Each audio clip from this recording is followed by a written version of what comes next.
Welcome to the Monster Report, a show highlighting those entertaining creatures of film history. Nick Adam Poling, your host, and last but not least in the Universal lineup, it's my personal favorite. We're going to travel down the river to meet the creature from the Black Lagoon.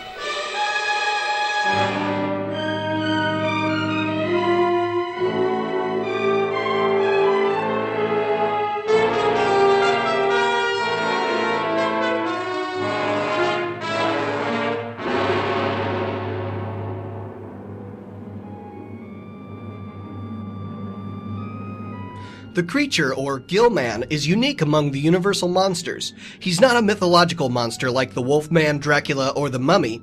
When it comes to mistakes of science, the Invisible Man and Frankenstein take that award. No, the creature comes from nature. The film begins with a quote from the book of Genesis. In the beginning, God created the heaven and the earth. The creature is perhaps the last of his kind, and the Black Lagoon is his home. Early on, this film was decided to be shot in 3D. Yes, this film from the 1950s was in 3D. Young people today might think that this is a new technology. It's been around for a long time. Only in the last decade did it become a gimmick to get people back in theaters. This wasn't the first 3D film, but it was the first to be shot underwater. Audiences were clinging onto their dates when the creature leapt out from the screen to attack. Two actors played the creature. Rico Browning was chosen to play him underwater. Browning was a great swimmer, and it shows in his performance. There were demands to fight underwater and swim without being able to see very well, not forgetting that he had to hold his breath for long periods of time, then wait for divers to give him a breathing hose. This isn't a job for someone who deals with claustrophobia or anxiety. Ben Chapman played the creature above water. He was tall enough to look imposing, and strong enough to take on the physical demands of acting in the suit. His vision in the suit wasn't any better than Browning's. In one scene, he was carrying Julie Adams and accidentally bumped her head against the fake rock wall on the set. She was injured minorly, but continued working that day regardless. The suit was made by Bud Westmore and his staff. He replaced Jack Pierce. Chapman's suit was put together piece by piece on the actor. It took hours to fit him in it before the camera could roll the first frame of film.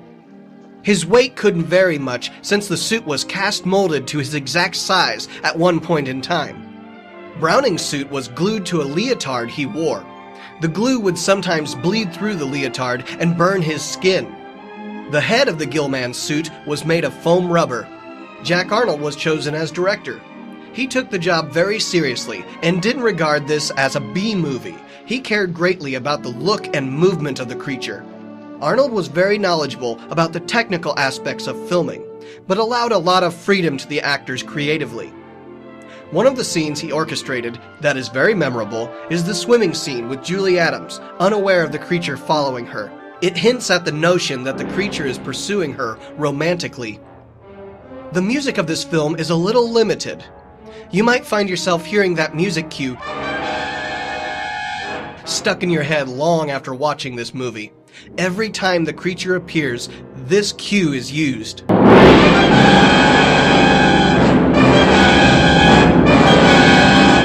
It's very harsh sounding. I remember this music in the American version of King Kong vs. Godzilla.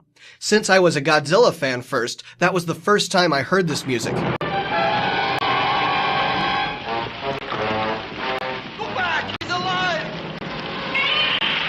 I didn't realize that Universal replaced Akira Ifukube's music with stock from their library. So now when I watch The Creature from the Black Lagoon, I usually want to watch King Kong vs. Godzilla next. This film has never been remade, but there was a monster that essentially could be a re-envisioned version in the 1987 film Monster Squad. A monster looking very similar to the Gillman stirs up some scares with a group of teenagers. In the Munsters TV series, he made an appearance as Uncle Gilbert. If the film was ever remade, though, I think Benedict Cumberbatch is a dead ringer for this guy from the original. Two sequels were made, Revenge of the Creature and The Creature Walks Among Us. The Creature from the Black Lagoon legacy lives on in collectible items and publicity images. I have been a fan of this film since I rented it a long time ago at the video store. He's so uniquely designed, and the films are amazingly entertaining. I think that the draw that I have to this film is the fact that the human characters are away from civilization and trying to survive in the creature's domain. Much like in Alien or Predator, the humans end up being hunted by the monster and have to find innovative ways to either escape or eliminate the monster. Discovery, mystery, science, and survival all culminate perfectly in this, my favorite of the Universal monster films. That's all we have for Universal. I hope you've enjoyed them. Next time on the Monster Report, let's just say we're heading back to Japan. We'll see you then.